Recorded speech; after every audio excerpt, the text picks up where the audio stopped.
Hello everyone, আমি কিন্তু দেখো বসে পড়েছি বার্থডে লাঞ্চ করতে, কিন্তু বসে পড়েছি। আর মা কিন্তু নিজের হাতে কিন্তু এখানে অনেক খাবার বানিয়ে ফেলেছে। তো ভাবছি কোনটা ছেড়ে কোনটা খাবো। মাটন রয়েছে, কাতলা মাছ রয়েছে, কত ডিনার রয়েছে, এখানে কত রকম ভাজা রয়েছে। তো কোনটা খাবো ভাবছি, প্রথম থেকে কোনটা দিয়ে শুরু করবো। খুব টেস্টি হয়েছে, গন্ধ তো সেই বেরোচ্ছে এখানে। মাটনটা ওয়াও, মাটনটা সেই হয়েছে দি। প্রত্যেকটা রান্না কিন্তু খুবই ওয়াও। তো চলো খেয়ে নিই। তো চলো ফার্স্টে খাবো কোনটা দিদি? ফার্স্টে ডাল দিয়ে খা, ভাজা দিয়ে, মাছ ভাজা দিয়ে খা। ফার্স্ট আমি আলু ভাজা দিয়ে খাই। বেগুনি রয়েছে এখানে, দেখো বেগুনি রয়েছে এখানে, কিন্তু পটল রয়েছে এখানে, কিন্তু দেখো মাছ ভাজা রয়েছে। ওয়াও। তো চলো আমরা তো খাই এখানে।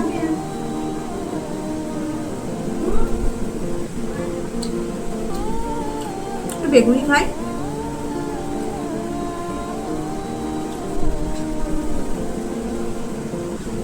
দারুণ। তো চলো খেয়ে নি, খেয়ে দেখা হচ্ছে।